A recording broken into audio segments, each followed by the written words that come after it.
But 41-minute third quarter, DJ shoots 16 free throws, about 3 minutes, made 8 of them. So he. Yeah, you know, it's funny. I think they started it when we were down 18. They were down 18, and when they stopped it, they were down 17. So it did do something. It changed the rhythm of the game. I will say that because we had a great pace, and we never got back to the pace. So it did have that effect. But as far as the score stuff, it really didn't change. And I was really happy for DJ, you know, because you missed a couple early, you know. That's tough. And he hung in there and started making a couple. You know, after you shoot 6, 8, 10, you get a pretty good rhythm, you know. And I thought he started getting a pretty good rhythm at the line. Is that something you think the league needs to legislate or work on? Yeah, you know, it's a tough one. I'm on that, and that's a hard one for me. I don't know where to go on it. It looks bad. There's no doubt about it. You know, the conventional wisdom is, you know, if everybody worked and made them, you wouldn't do it anymore. That's, you know, maybe go to 3 to make 2 as a rule, but I don't like that. So I don't know. What do you think? You have a brain. What do you think? You call it intentional. A flagrant foul is an unnecessary foul. Yeah. Somebody 92 feet from the basket without the ball, when that qualifies as unnecessary, can you classify these as flagrant? I guess. Man, it's just a tough one, guys. I don't know what to do with that. It's, you know, it's like they walk people in baseball, you know, and that's no fun to watch, you know. 16 times an hour. Yeah, well, they walk Barry Bonds through the playoffs. You know what I mean. But I don't know. I'm not smart enough. I haven't come up with a solution yet. What are you thinking when you're watching that in terms of? I'm thinking, DJ, just make as many as you can, and let's get stops. You know, the reason they came back in that one stretch, they got it to 12, and then we got it back up, was because we wasn't getting stops. It wasn't because DJ was missing free throws. You know, if you could miss all those, you get stops on defense, the score doesn't change.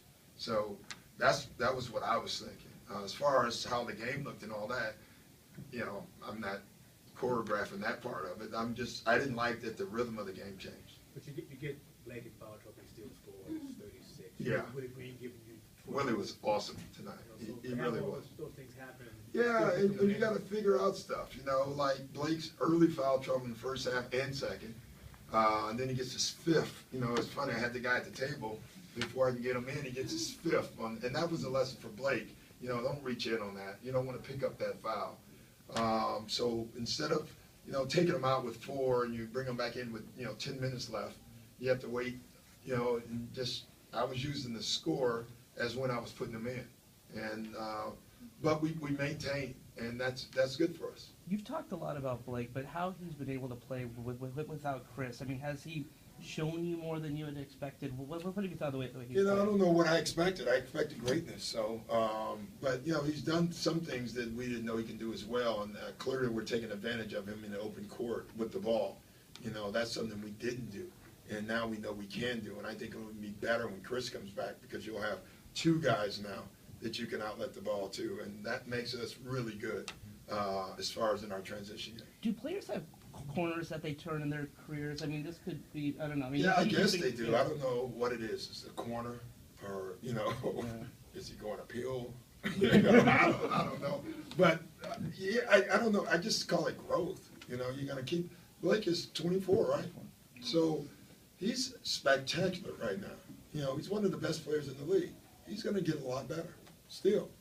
You know, and that's a scary thought. Blake's gotten a lot of attention in this stretch too, but you guys probably wouldn't be where you are without Jamal. No.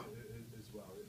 Has he been kind of like the unsung part of this? Sort of? I don't know if you can be unsung when you're scoring 28 or 24, but yeah, I think where Jamal's growth for us has been his decision-making with the ball.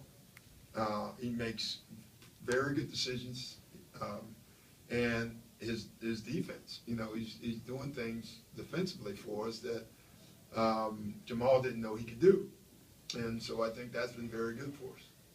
Do you feel like you have a better team having gone through this period without Chris Paul? Yeah, I would rather not have gone through this period without Chris. Having said that, the fact that it was forced upon us, I always think it's a opportunity to improve your basketball team, not to go the other way. And I think we've done that. I think we've gotten better you know, and, you know, Chris will be fresh down the stretch. So there's a lot of good things to this, but I still would have rather not had it. It was good that Ross had those 2 early fouls, but you still had to play him the rest of the game. How do you feel the team defended him compared to the last time? Well, I mean, a lot better. that's quite a difference. Yeah. What did he end up with? I don't even know. 9. You know, so it's a 40-point swing there. But his partner, you know, like I said, DeRozan got injured in that game, and, you know, so DeRozan picked it up and had 36. So, you know, there's a area where we have to improve on, and we have to guard the ball better at the wing positions, because that right now is an area that's hurt us. All right, everyone. I mean, it's way past our bedtime. Let's go. Let's go.